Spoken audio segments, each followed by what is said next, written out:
ह्या एकांकिकेवर अण्णांनी साधनेच्या अंकात ती एकांकिका सामाजिक दृष्ट्या किती महत्वाची आहे आणि या मुलांनी केलेला हा प्रयोग हा कसा चांगला आहे याविषयी एक छोटा आर्टिकल लिहिलं आणि ते साधनेत प्रकाशित केलं.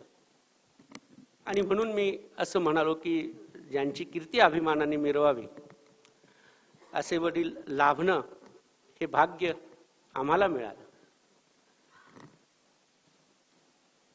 मी जसं आत्ताही आपल्याला म्हणालो की पण म्हणून ते वृक्ष होते असं नाही. जरी ते गंभीर विषयांवर लिहित होते, गंभीर होते, तरी ते वृक्ष नव्हते. म्हणजे अगदी अमिताभ बच्चनचे सिनेमे आणि किशोर कुमारची गाणी आम्ही भावंडांनी जसं आणि जितक्या पद्धतीने एन्जॉय करावं तसं आणि तितक्या किंबहुना त्यापेक्षा अधिक पद्धतीने ते एन्जॉय करत होते. शास्त्रीय संगीत असेल, सुगम संगीत असेल, संगीताविषयी तर त्यांना विलक्षण गोडी होती. ते स्वतः उत्तम तबला वाजवत होते. प्रतिभाला गाणं शिकावं तिने म्हणून त्यांनी स्वतः सांगलीला आम्ही होतो, मिरजेला त्यावेळी हार्मोनियम फार उत्तम बनवणारे लोक असायचे.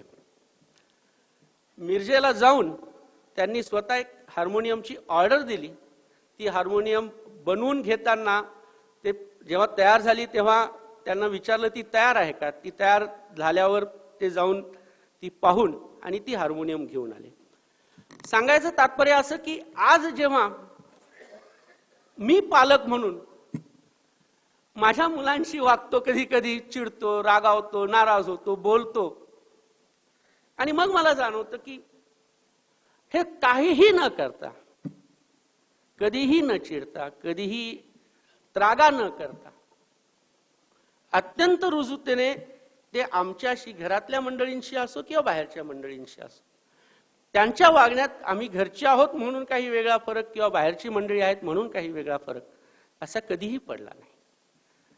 ती रुजुता, ते अंगभूत असलेलं त्यांचं विशाल मन, या सर्व गोष्टी आज थोडासा आपल्यासमोर त्या सगळ्या गोष्टींना उजाळा देतोय. हे सर्व मी जेव्हा करत होतो ही कल्पना होती, पण ह्याचं जर मूर्त स्वरूप जे साध्य झालं हे ज्यांच्यामुळे मी करू शकलो त्यांचा जर मी उल्लेख केला नाही तर ते मला अत्यंत अप्रस्तुत वाटेल स्वतःला आणि मी त्याला माफ करू शकणार नाही. तुकारामांच्या शब्दांचा पुन्हा सहारा घेतो की आपुल्या बळे नाही मी बोलत, बोलविता धनी वेगळाची. हे केलं आम्ही भावंडांनी, पण या मागे ज्यांनी हे सगळं करण्यासाठी आम्हाला बळ दिलं, छोट्या छोट्या गोष्टींमध्ये ज्यांचा आम्हाला मोलाचा सहभाग झाला, त्यांचा उल्लेख मला माहित आहे की त्यांना आवडणार नाही. ते आज इथे नाही आहेत, काही कारणामुळे त्यांना दुसरीकडे जावं लागलं. पण मी जर त्यांचा उल्लेख केला नाही तर मी माझ्या कर्तव्याला मुकेन. त्यांचं ऋण मानण्याचा विचार नाही, त्यांच्या ऋणातनं उतराई व्हायचा विचार नाही, पण त्यांच्या ऋणातच मी राहीन, पण त्यांचा उल्लेख करेन. ते माझे बंधुतुल्य स्नेही सतीश लाडे यांचा मात्र मी आवर्जून उल्लेख करेल. काही कारणामुळे त्यांना आज येता आलं नाही, पण आज आम्ही हे जे काही करू शकलो हे त्यांनी जर त्यांचं बळ आमच्या पाठी उभं केलं नसतं तर हे शक्य झालं नसतं. लाडे सरांचाही मी आदरपूर्वक उल्लेख करेन. परिस्पर्श बाबासाहेबांचा हे आदरणीय अण्णासाहेब वराळे यांनी लिहिलेले जे पुस्तक आहे त्या पुस्तकामध्ये बाबासाहेब आंबेडकर आणि वराळे कुटुंबीय त्याचप्रमाणे त्यांचा जो जवळचा संबंध आलेला आहे त्या आठवणीला त्यांनी उलगडा देण्याचा प्रयत्न केलेला आहे. डॉक्टर बाबासाहेब आंबेडकरांबद्दल आपण सर्वजण जाणतो की असा कुठलाही विषय नसेल की ज्या विषयाला त्यांनी स्पर्श केलेला नाही. मग ते हिस्ट्री असो, फिलॉसॉफी असो, सोशॉलॉजी असो, कॉमर्स असो, लॉ असो, टॅक्सेशन असो, रिलिजन असो, पार्लमेंटरी प्रोसिजर असो, पॉलिटिक्स असो, ॲडमिनिस्ट्रेशन असो, मॅनेजमेंट असो, इकॉनॉमी असो, लिटरेचर असो किंवा विविध प्रकारच्या कंपॅरेटिव्ह स्टडीजचा अभ्यास असो. या प्रसंगी या पुस्तकाबद्दल विश्लेषणात्मक भाष्य करण्याची माझी योग्यता नाही. आम्ही न्यायदानाचं कार्य करत असताना नेहमीच म्हणत असतो की let the subject which is the domain of the experts be left to them आणि we refrain from entering into the area which is reserved for experts. आणि म्हणून मी त्या रीतीनं त्या बाबतीत प्रयत्नही करणार नाही. आपल्याला त्याबद्दल योग्य मार्गदर्शन आपल्या कार्यक्रमाचे सन्माननीय प्रमुख पाहुणे महेश एलकुंचवार, दत्ताजी भगत, आकरमाने साहेब यांच्याकडून लाभणारच आहे. बाबासाहेब आंबेडकरांची उंची किती आहे हे आपल्या सर्वांनाच माहिती आहे. बाबासाहेब आंबेडकरांचं अस्पृश्यता निवारणाचं कार्य या देशातील शेवटच्या माणसाला मुख्य प्रवाहात आणून त्याच्यावरती जो पिढ्यानपिढ्या अत्याचार झालेला होता तो अत्याचार दूर करण्याकरता त्यांची तळमळ आणि त्यांनी केलेले अपार कष्ट याबद्दल आपल्याला सर्वांनाच माहिती आहे. आपल्या देशाची राज्यघटना ज्या राज्यघटनेनुसार आपण या देशाचं राज्य करतो, हा देश चालवतो, त्याच्या निर्मितीत त्यांचं असं जे असामान्य योगदान आहे त्याबद्दलही आपल्याला सर्वांना माहिती आहे. बाबासाहेबांची उंची ही हिमालयापेक्षा जास्त आणि त्यांच्या विचाराची खोली ही हिंद महासागरापेक्षा खोल हे आपण सर्वजण जाणतो. परंतु जो एक असामान्य व्यक्ती असतो त्याबद्दल आपला एक वेगळेच विचार असतात. त्या असामान्य व्यक्तीकडे आपण एक वेगळ्या नजरेनं पाहतो. परंतु त्या असामान्य व्यक्तिमत्वामध्ये सामान्यत्व ही असतं. या पुस्तकाद्वारे आदरणीय अण्णासाहेब वराळे यांनी बाबासाहेबांच्या असामान्यत्व त्यांचं सामान्यत्व कसं आहे हे उलगडण्याचा प्रयत्न केलेला आहे. अण्णासाहेब वराळे यांचे पुत्र, यांचे पितामह श्री बळवंतरावजी वराळे हे डॉक्टर बाबासाहेब आंबेडकरांचे एक घनिष्ठ सहकारी होते. मूळ त्यांचं गाव निपाणी होतं आणि निपाणी या शहरामध्ये त्यांचा तंबाखूचा एक प्रथितयश व्यवसाय होता. परंतु बाबासाहेबांनी त्यांच्यातले गुण हेरले आणि त्यांना बाबासाहेबांनी त्यांच्यासोबत कार्य करण्याकरता प्रेरित केले. आपला चांगला चाललेला व्यवसाय सोडून बळवंतरावजी वराळे यांनी बाबासाहेबांच्या चळवळीत स्वतःला झोकून दिलं. बाबासाहेबांचं जे अनेक विविध क्षेत्रातले जे कार्य आहेत त्यापैकी शैक्षणिक शास्त्रातलं कार्य सुद्धा एक असामान्य कार्य आहे.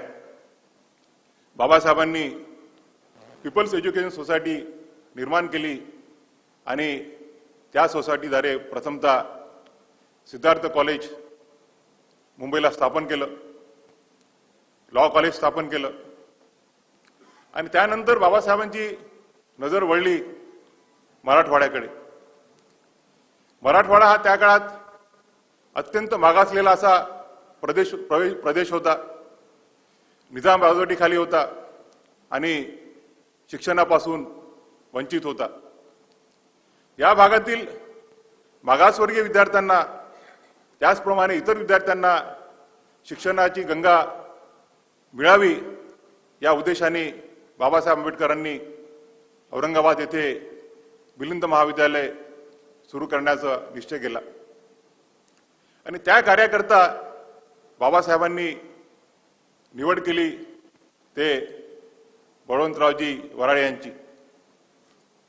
बाबासाहेबांनी त्यांना निपाणीवरून औरंगाबादला स्थलांतरित केलं आणि महाविद्यालयाच्या त्याचप्रमाणे त्यानंतर तिथे होणाऱ्या इतर सर्व संस्थांच्या स्थापनेची जबाबदारी त्यांच्यावरती दिली.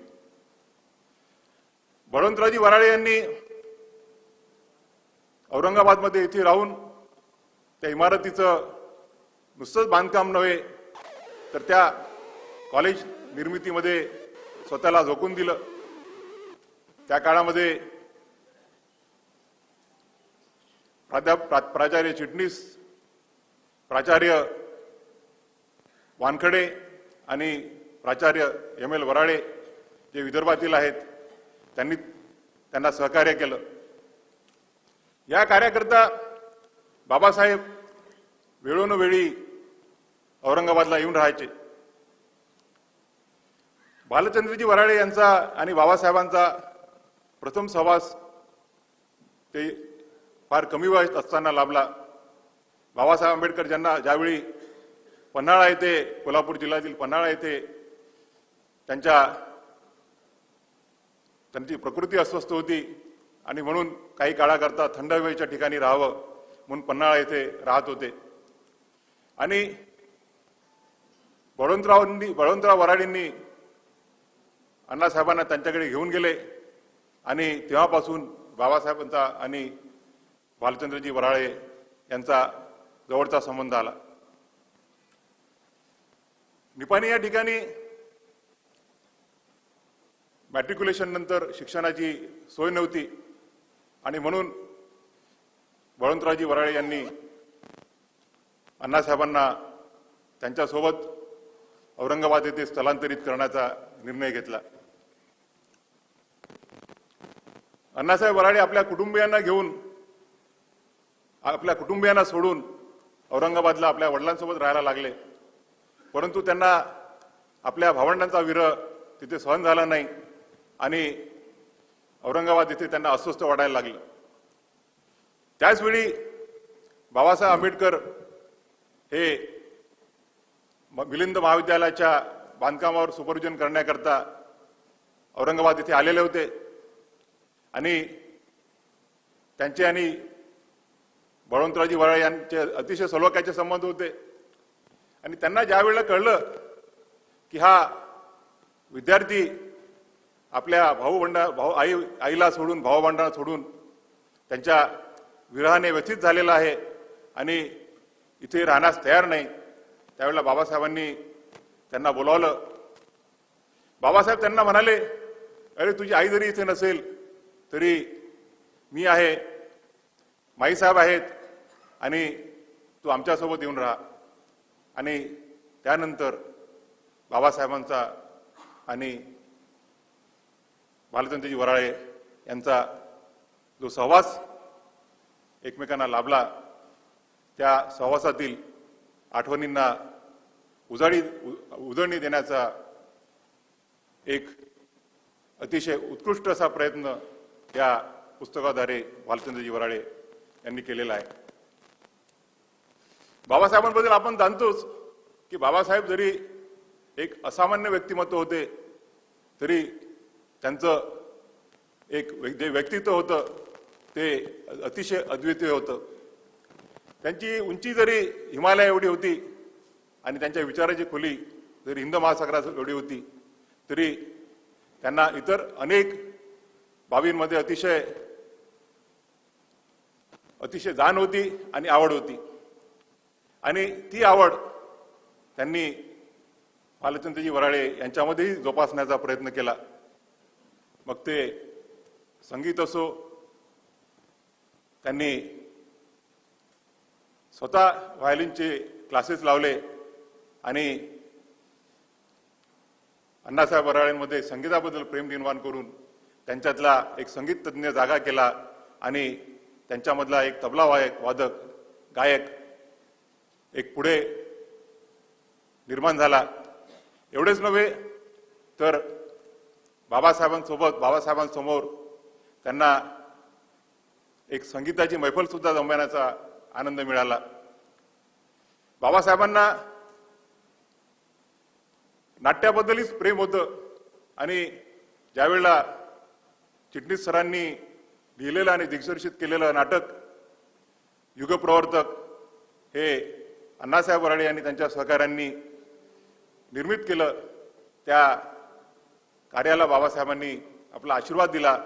एवढंच नव्हे तर कडाक्याच्या थंडीमध्ये त्यांनी त्या नाटकाला उपस्थित राहून आपले आशीर्वाद दिले.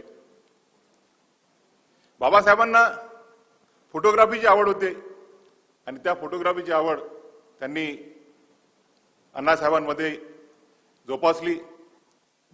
बाबासाहेबांना चित्रकलेची आवड होती. ते स्वतः एक उत्कृष्ट चित्रकार होते आणि त्या चित्रकलेची देणगी बाबासाहेबांनी अण्णासाहेबांना दिली. बाबासाहेबांच्या उत्तुंग व्यक्तिमत्वाबद्दल आणि त्यांच्या लहान सहान गोष्टींमधून अण्णासाहेब वराळे यांचं व्यक्तिमत्व घडत गेलं. बाबासाहेब हे अतिशय महान जरी होते तरी त्यांच्या लहान सहान गोष्टीमधून एक लक्षात येते ते किती प्रेमळ होते.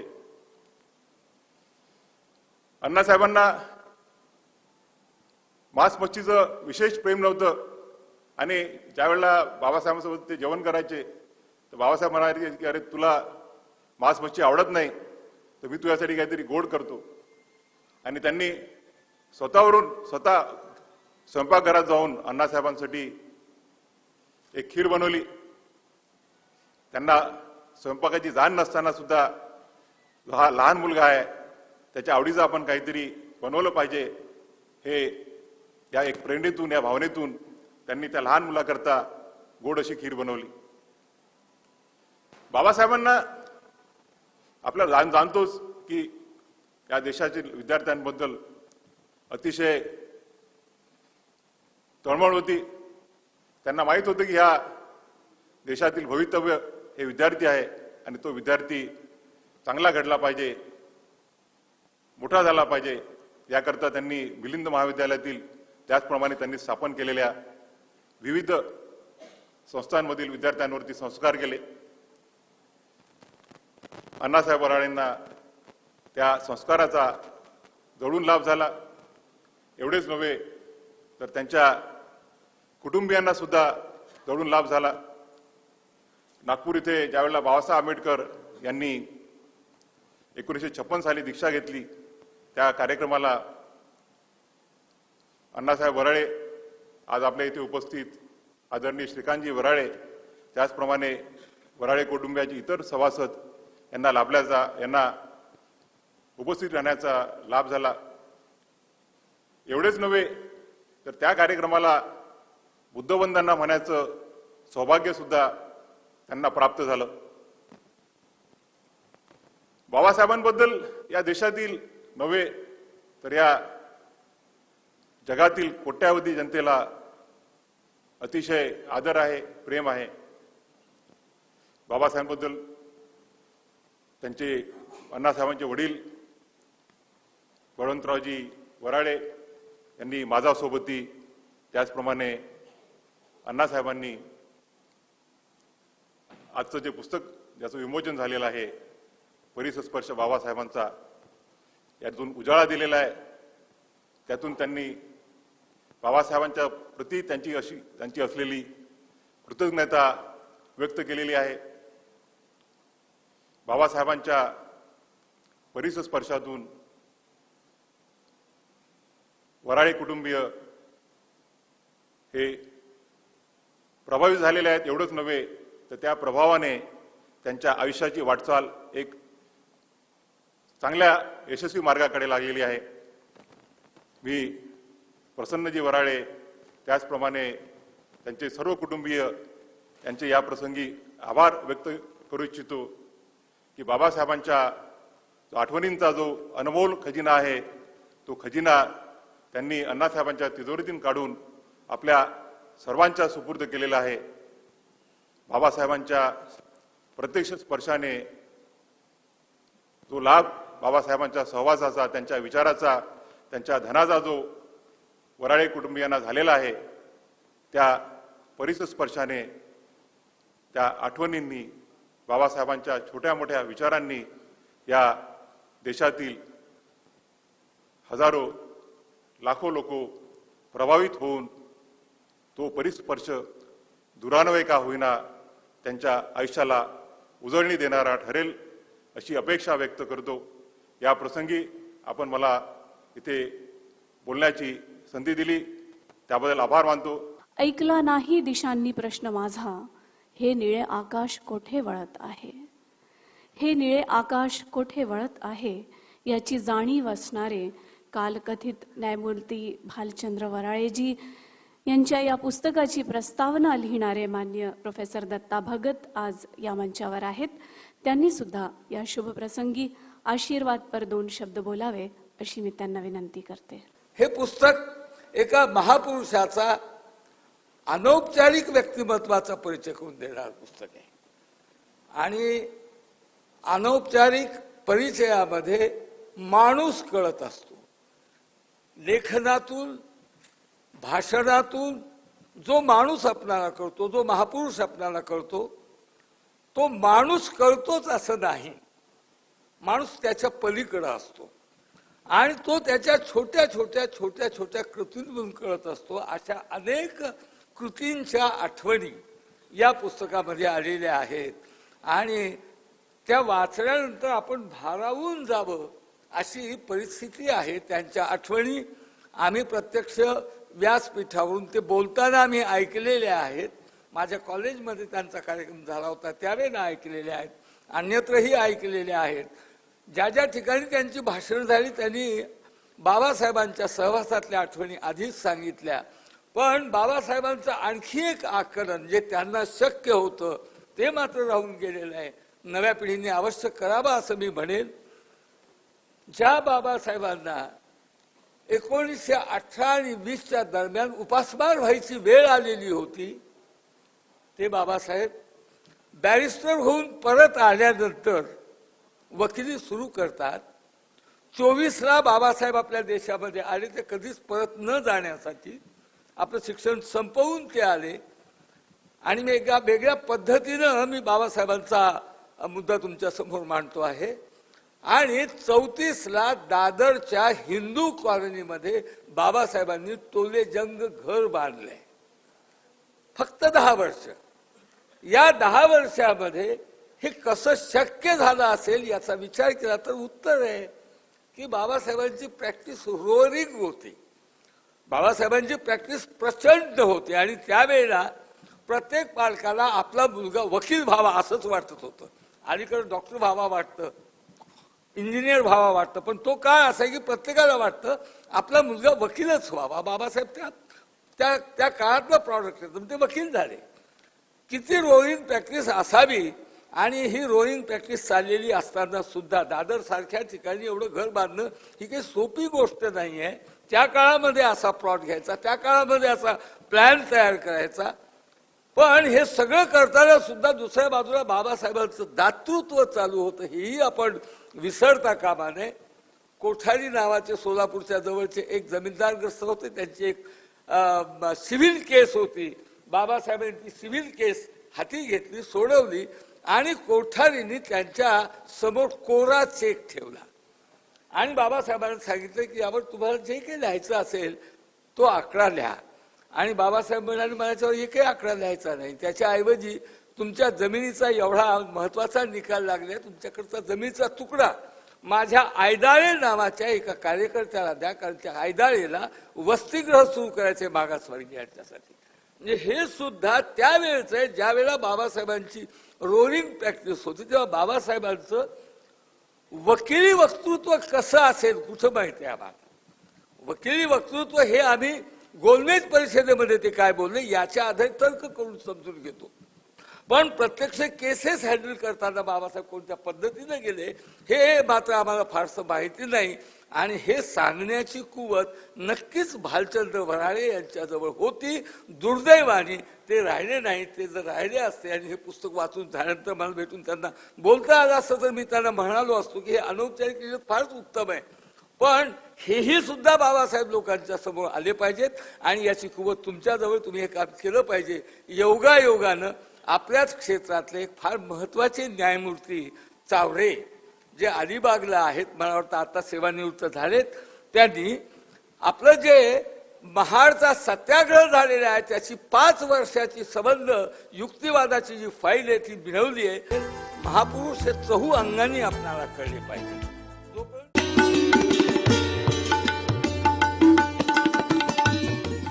आणि ते पुस्तक आपल्या समोर येईल त्यावेळेला बाबासाहेबांचं कोर्टामधलं वक्तृत्व कसं होतं तेही आपणाला कळू शकेल. महापुरुष हे चहू अंगाने आपणाला कळले पाहिजेत. जोपर्यंत महापुरुष आपल्याला चहू अंगाने कळत नाहीत तोपर्यंत आपल्याला महापुरुष कसे असतात हेच कळत नाही. आणि दुर्दैवाने भारतामध्ये तर इतकी वाईट परिस्थिती आहे आणि इतक्या सोप्या पद्धतीने सांगितली जाते की सांगता सोय नाही. माणसांना माणसासारखं वाग बाबा, प्रश्न मिटला. म्हणजे कसं? जर हे इतकं सोपं असेल तर मग का रुजत नाहीये? आम्ही हे विसरूनच जातो की माणसाला माणसासारखं वागू इच्छिणारा माणूस हा सुटा नसतो. तो कुटुंबाचा घटक असतो, तो कोणत्या तरी जातीचा असतो, तो कोणती तरी भाषा बोलणारा असतो, तो कुणाचा तरी नातलग असतो, कुणाचा तरी बाप असतो, कशाचा तरी अभिमान असणारा असतो. असा हा माणूस एवढं निरुपद्रवी वाक्य आपण उच्चारलं की माणसासारखं वागायला लागेल अशी अपेक्षा ठेवणं अगदी शक्य नाही.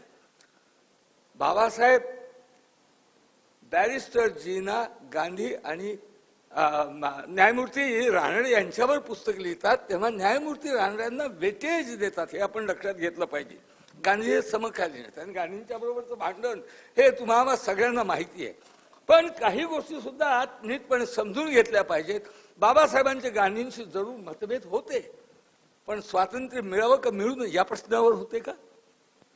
या देशातली मध्ययुगीन राज्यशैली जी काही असेल ती संपूच नये का संपावी यावर तरी होते का?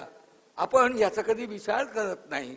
आणि त्यामुळं गांधी आणि आंबेडकर यांच्यामधला विरोध म्हटला की कसा तो विरोध असेल आणि दोन्ही पक्ष आपापल्या बाजूने कशा पद्धतीने ताणून सांगायचा याचा प्रयत्न करतात. इसापाची गोष्ट मला आठवते. ती गोष्ट अशी आहे की काही व्यापारी व्यापाराच्या निमित्ताने निघाले. दुपारची वेळ होती, विश्रांतीसाठी झाडाखाली बसले, जेवण केली, गाढवावर आपला माल लादून आणलेला होता, गाढवांना मोकळं सोडलं आणि मध्येच आवई आली, पळापळा चोर आले. तसं म्हटल्याबरोबर सगळे व्यापारी खडबडून जागे झाले. आपल्या जवळच्या गोण्यांच्या मधला सगळा माल त्यांनी गाढवांवर लादला आणि गाढवांना म्हणाले पळापळा चोर आले. व्यापारी पळायला लागले पण गाढवं काही पळेच नाहीत. तेव्हा दोनदा तीनदा सांगून पाहिलं गाढवं पळत नाही. गाढवांचा जो नेता होता तो पळत नव्हता. त्यामुळे व्यापाऱ्याने आपल्या गाढवांना विचारलं त्या नेत्याला की अरे चोर आले, डाकू आले, पळा, तुम्ही पळत का नाही? त्या शहाण्या गाढवांनी एक प्रश्न विचारला, आम्ही जर तुमच्या सोबत पळालो तर हे आमच्या पाठीवरचं जे ओझ आहे ते कमी होणार आहे? ते म्हणजे नाही, ते तुमच्याच पाठीवर राहणार. बार समजा ते चोर आले, लुटारू आले आणि त्यांनी तुम्हाला लुटलं, आमच्या पाठीवरचं ओझ कमी होणार आहे का? ते म्हणले नाही. मग म्हणले आम्ही कशाला पळा, तुम्ही पळा. गुलामीचं एवढं प्रचंड ओझ ज्यांच्या देहावर, शरीरावर, मनावर 2000 वर्षापासून आहे, स्वातंत्र्यात त्यांचं स्थान काय हा बाबासाहेबांचा मध्यवर्ती प्रश्न होता. आणि तोच प्रश्न जर नीट समजून घेतला नाही तर संघर्ष विकोपालाच जाणार होते. अगदी उघडच आहे. आणि असे हे संघर्ष त्या काळामध्ये विकोपाला गेलेले आहेत.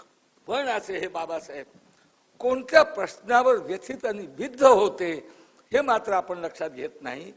बाबासाहेबांनी त्यांचा जातीवरचा अपमान झाला, किती ठिकाणी जाहीर आक्रोश केला. बाबासाहेबांना त्यांना गाडीतून खाली पडावं लागलं, घाणेरडं पाणी पिण्याची सक्ती झाली, विद्येच्या मंदिरामध्ये सुद्धा त्यांच्यासाठी माठ वेगळ्या ठेवण्यात आला. यावर बाबासाहेब किती ठिकाणी आक्रोश करून बोलत होते? फार क्वचित ठिकाणी, फारच क्वचित ठिकाणी भाषणांच्या मधून ते बोललेले आहेत. पण व्यथित विद्ध मात्र कोणत्या ठिकाणी होते हे आपण लक्षात घेत नाही. त्याचं उत्तर तुम्हाला या पुस्तकामध्ये मिळू शकतं आणि ते आपण त्या आठवणींच्या मध्ये पाहू शकाल. बाबासाहेबांचं व्यथित आणि विद्ध होण्याचं ठिकाण आहे की देशाला स्वातंत्र्य पाहिजे म्हणून जे जे असं म्हणतात ते देशभक्त आणि मी मात्र देशद्रोही का? बाबासाहेबांनी कधीही देशाच्या स्वातंत्र्याचा विचार केला नाही असं घडलं नाही.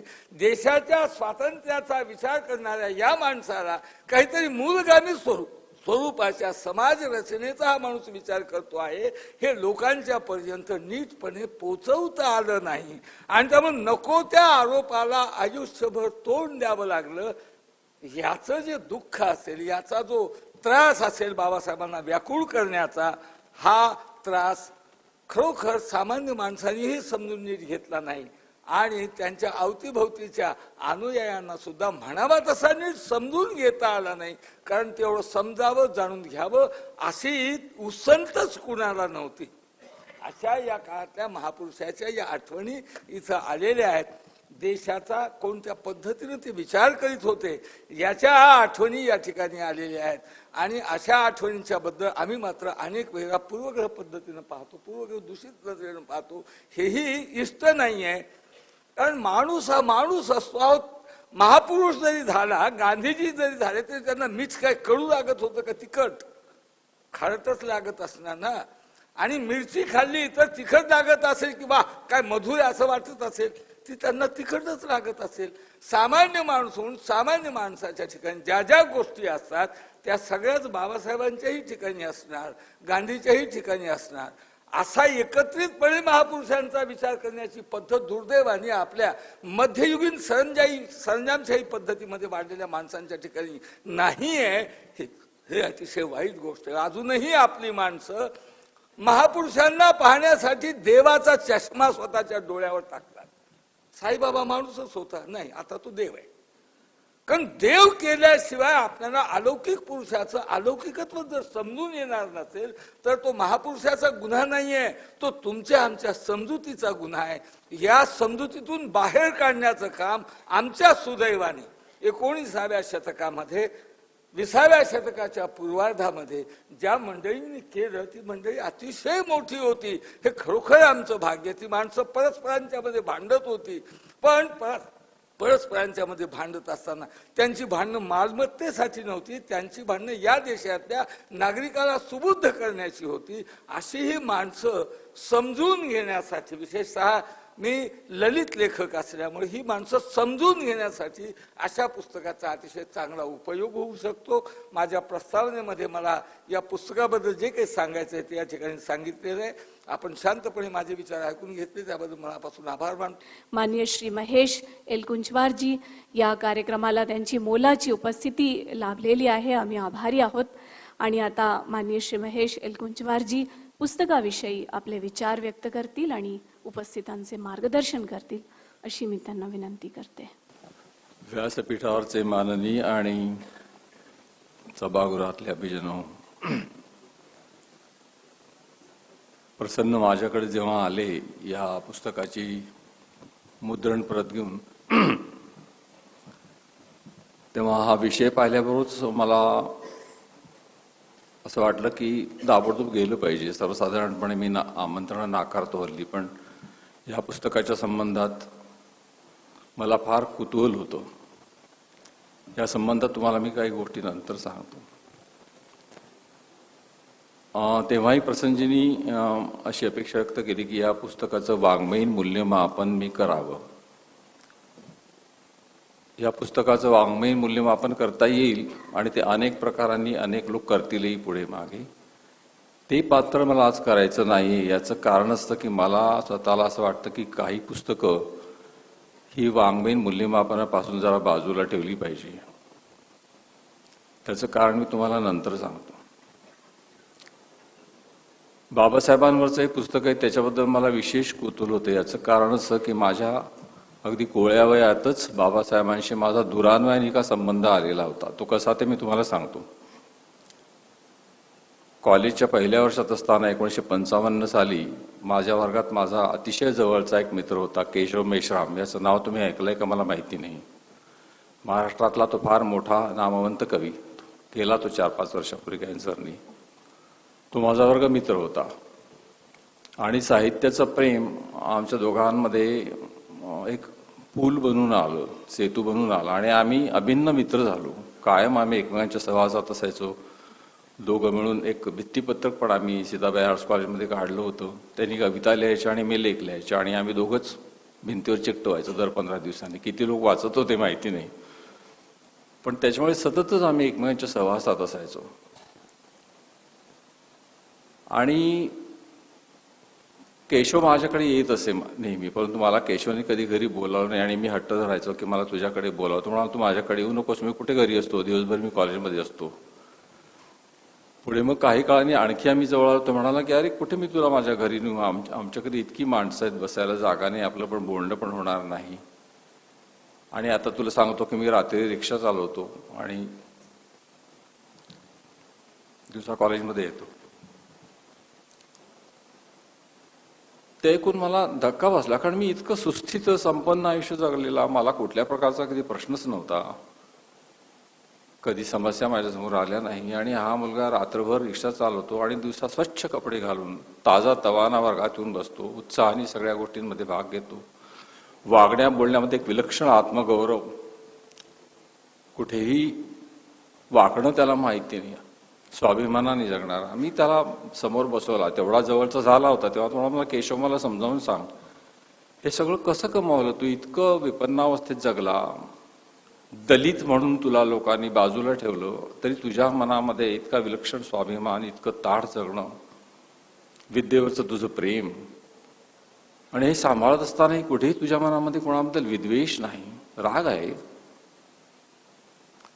तो म्हणाला हे सगळं मी बाबासाहेबांजवळून शिकलो, लहानपणापासून वाचतोय मी. तेव्हा आमची वय काय असणार, 15-15, 16-16 वर्षाचे आम्ही होतो. ही 55 सालची गोष्ट आहे.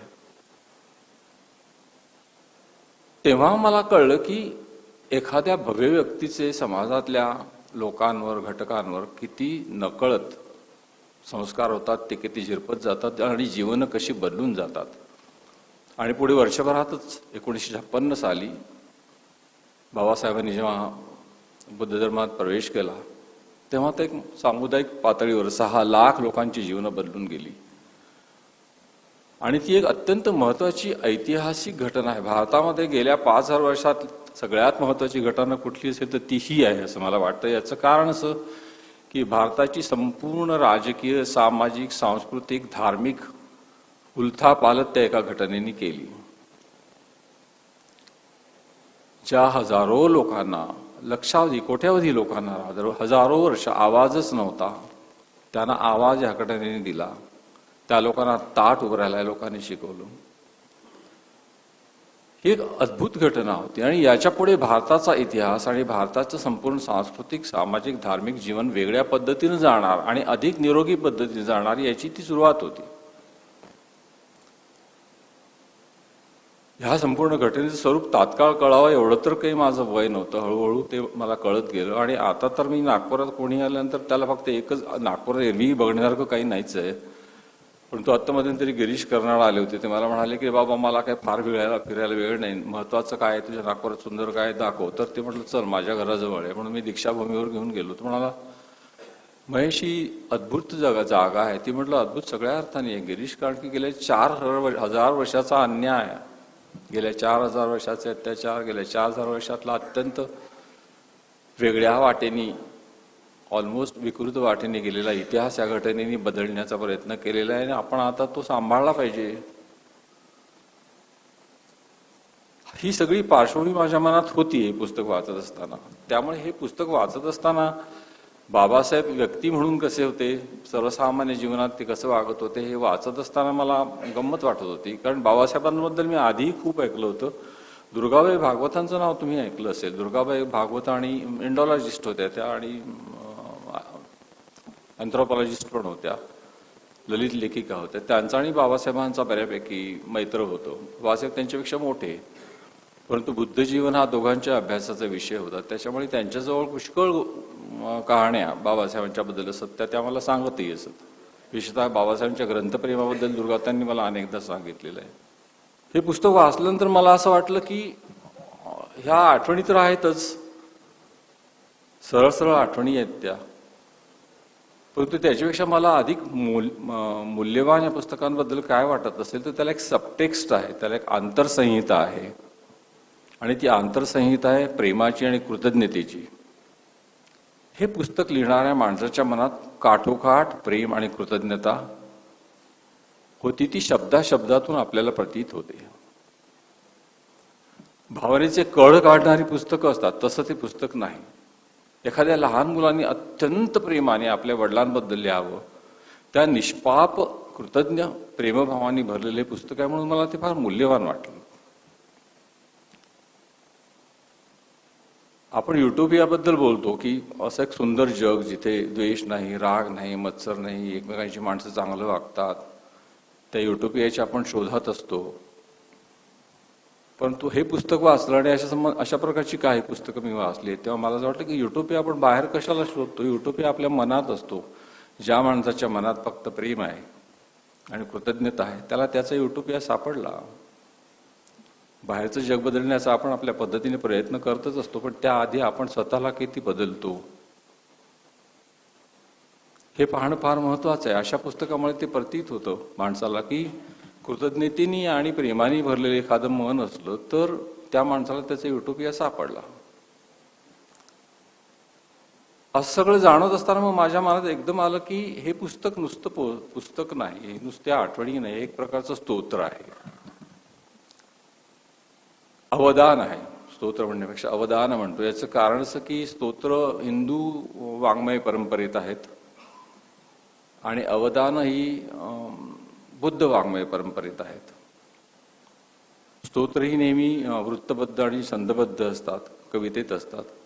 अवदान कधी कधी छंदोबद्ध असू शकतं, पण पुष्कळदा ते गद्यात लिहिलेलं असतं. याचा थोडा इतिहास तुम्हाला सांगणं आवश्यक आहे, याचं कारण की मला तिथून फार आधुनिक काळाकडे यायचं आहे. तुम्ही दिव्यावदानाबद्दल ऐकलं असेल. बुद्धघोषांनी 5व्या शतकात दिव्यावदान संकलित केलं. अवदान म्हणजे काय ते तुम्हाला मी अवदान ही एक अवदान म्हणजे पूजा. एखाद्या गुणी, बुद्धिमान, ज्ञानी माणसाच्या बद्दल स्तुतीपूर्ण लिहिणं, भक्तिभावनेने लिहिणं म्हणजे अवदान. बुद्धघोषांनी दिव्यावदान म्हणून एक ग्रंथ संकलित केलाय ज्याच्यात बरीच अवदान आहेत. त्यात अशोकावदानही आहे. ह्याच बुद्धघोषांनी विशुद्धिमग्गही लिहिलं. विशुद्ध मार्ग त्याचा संस्कृतमध्ये सांगतात. विशुद्धिमग्ग या दोन्ही ग्रंथांची भाषांतर मराठीत उपलब्ध आहेत. दुर्गाताई भागवतांनी ती केलेली आहेत. ही अत्यंत मूलभूत आणि महत्वाची पुस्तकं आहे. याचं कारण असं की ती उपेक्षित राहिलेली आहेत आणि ती उपेक्षित राहू न देण्याचं आपलं कर्तव्य आहे. तर ह्या दिव्यावदानामध्ये अशोकाबद्दलचं एक अवदान आहे, त्याची मला फार आठवण आली. हा एक संपूर्ण पूजा विधी केल्यासारखा हा ग्रंथ लिहिला गेलेला आहे, म्हणून त्याचं महत्व आहे असं मला वाटलं. अशोकाबद्दल लिहिताना हे सतत ठाई ठाई जाणवत येतं आणि जाणवत राहतं. जो चंडाशोक होता आणि ज्याचं परिवर्तन बुद्ध मार्गाने झाल्यानंतर आणि अजातशत्रूचं परिवर्तन, अशी पुष्कळ उदाहरणं त्यात आहे. परंतु ह्या सगळ्यांनी अवदानं लिहिली, यांच्याबद्दलची अवदानं लिहिली गेली आणि मराठी परंपरेत अवदान हा शब्द आतापर्यंत कोणी वापरला नाही. मला नेहमी दुःख असं होतं की आपल्याकडे ही सगळी परंपरा आपण हरवून टाकली. मुळात दिव्यावदान विस्कळीत स्वरूपात उपलब्ध होतं. त्याच्यातलं अशोकावदान तर भारतातून नाहीसच झालेलं होतं. ते चीनमध्ये सापडलं 1893 साली. त्याचं इंग्लिश भाषांतर झालं. मराठीत किंवा हिंदीत किंवा संस्कृतमध्ये नाही झालं आधी. मुळात ते संस्कृतमध्येच आहे. ते अतिशय करप्ट ट्रान्सलेशन होतं. त्याचं पुढे 1913 साली फ्रेंचमध्ये ट्रान्सलेशन झालं आणि मग पुढे आपल्याकडे सुजित कुमार मुखोपाध्यायांनी 1940च्या आसपास त्याचं चांगली एक आवृत्ती सिद्ध केली. हा ग्रंथ आपल्या देशातून जवळजवळ 2000 वर्ष नाहीसा झालेला होता. आपण इतके करंटे लोक आहोत की आपली संपूर्ण ज्ञान परंपरा, वाङ्मय परंपरा आपण अत्यंत निष्काळजीपणाने, बेश्रमपणाने आपल्या देशातून नाहीशी होऊ देतो. ही परंपरा आपल्या हाती आता लागू लागलेली आहेत, कारण त्या दृष्टीने प्रयत्न आपण करू लागलो. आता जातकं, बुद्धाची जातकं जवळजवळ 547 जातकं आहेत असं सांगतात. त्यातली काहीच उपलब्ध आहेत, बाकीची कुठे गेली माहिती नाही. आम्ही ती गमावली. बरं, जी आता आहेत आणि जी अनुवादित आहेत सगळ्या भाषांमध्ये जातकांचा अनुवाद झालाय की नाही मला माहित नाही, मराठीत झाला आहे आणि मराठीत तो परत दुर्गाताईंनीच केलेला आहे. ही जातकं कुठल्याही अभ्यासक्रमात नेमलेली मला दिसत नाहीत, अवदानं कुठल्याही अभ्यासक्रमात नेमलेली मला दिसत नाहीत. बुद्ध वाङ्मय परंपरेतलं कुठलंही वाङ्मय आपल्या ज्ञानशाखांनी स्वीकारलं आहे आणि विद्यार्थ्यांच्या समोर मांडलेलं आहे असं मला दिसत नाही. एक मोठी प्रचंड ती 2500 वर्षाची ज्ञान परंपरा आपण घालवून बसतो, ज्याच्याबद्दल आपण विचार करत नाही, आणि असा विचार न करणारा समाज पुढे जाऊ शकत नाही असं मला वाटतं. या अवदानाबद्दल बोलताना मला हेच महत्वाचं की हे अवदानाचं वाङ्मयी मूल्य काय आहे ते सोडा, पण हे पुस्तक सरळ जाऊन 2500 वर्षापूर्वीच्या परंपरेला भिडतं.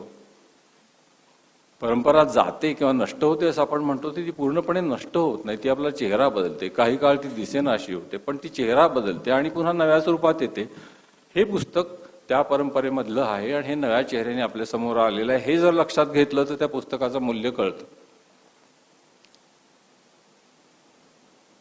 हे पुस्तक वाचत असताना मला व्यक्ती म्हणून बाबासाहेब कळले.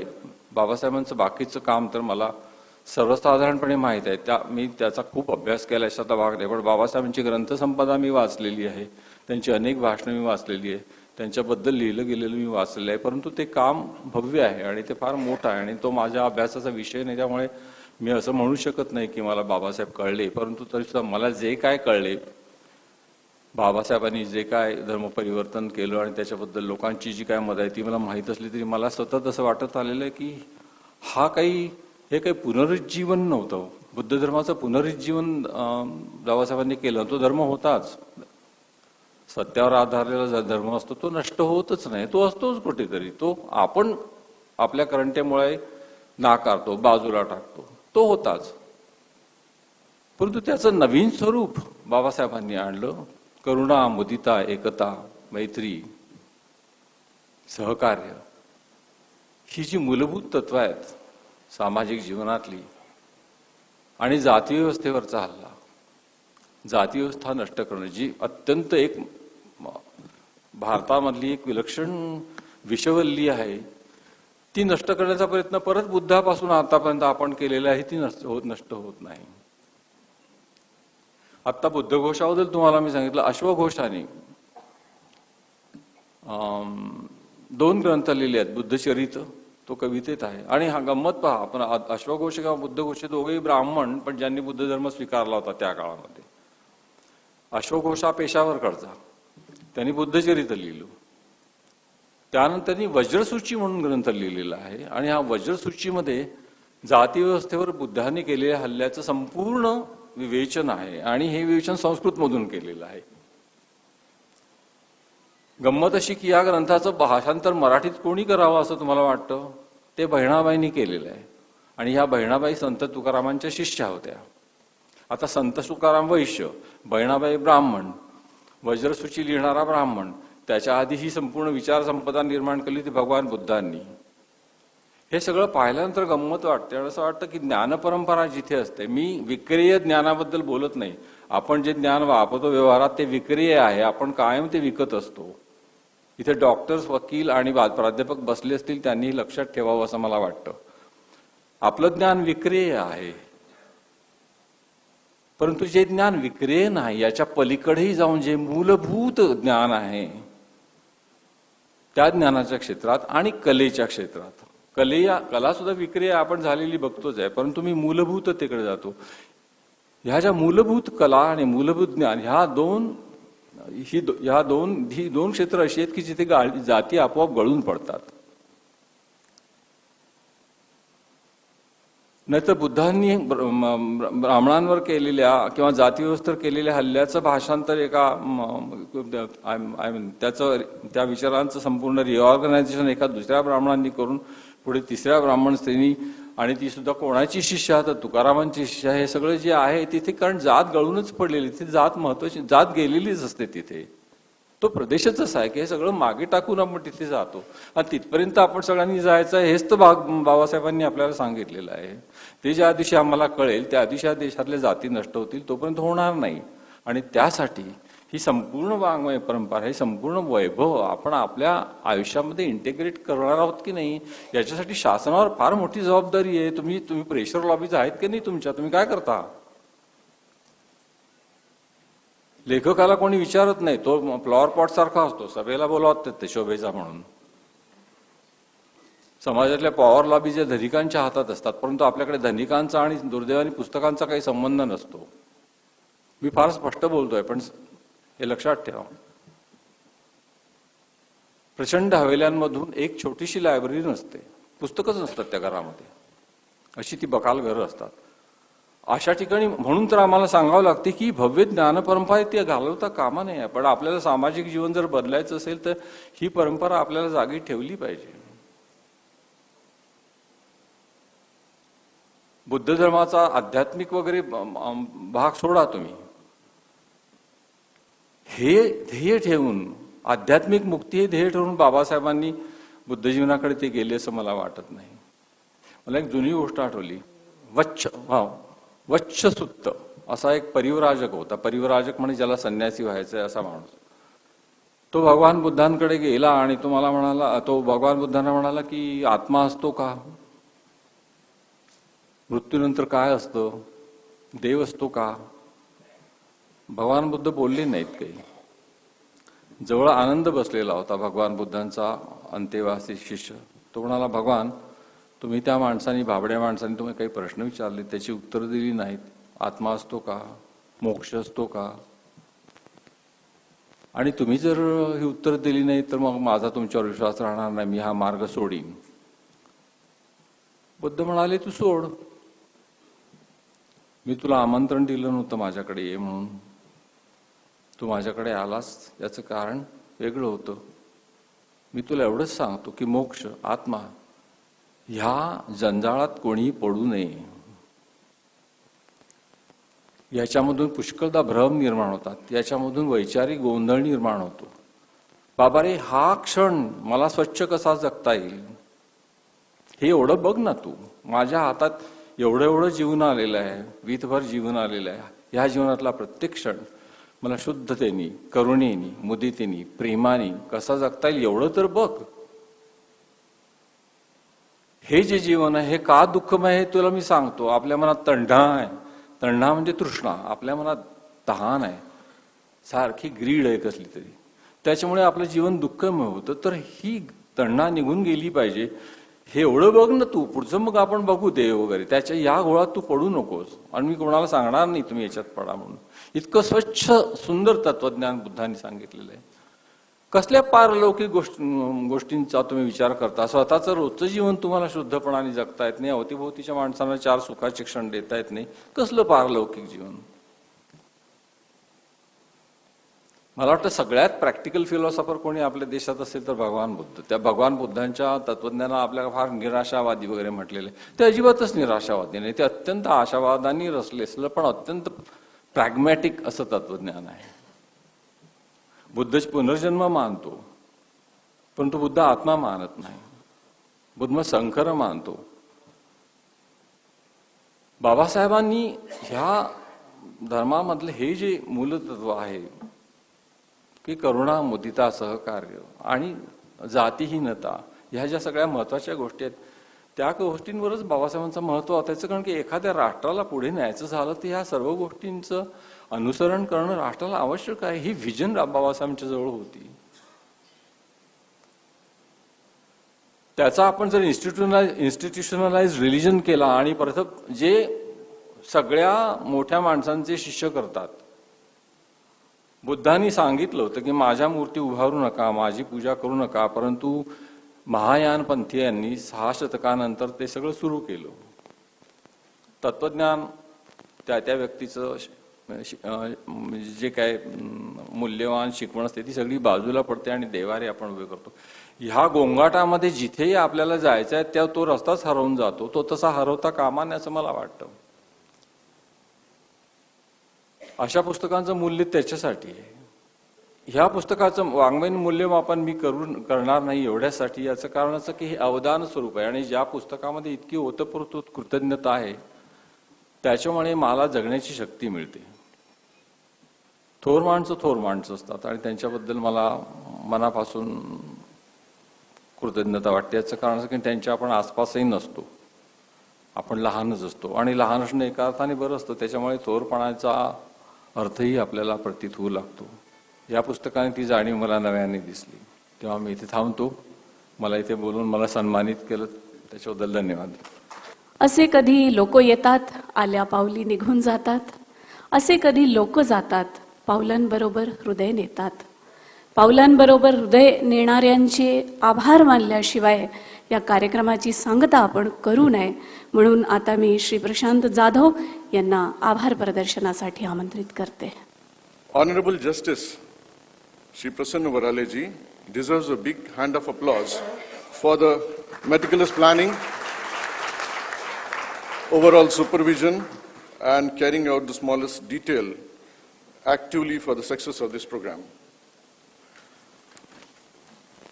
We, as a family, are thankful to media who have come here to cover the contents of the program. My heartfelt gratitude to all the audience who are here and my family relatives who have come from all different parts of India to join this beautiful ceremony. I think the book will inspire all of us for researching our purpose for life and how we can contribute to the goodness of the society. I once again thank all of you for coming here and joining us for this family program. Thank you very much.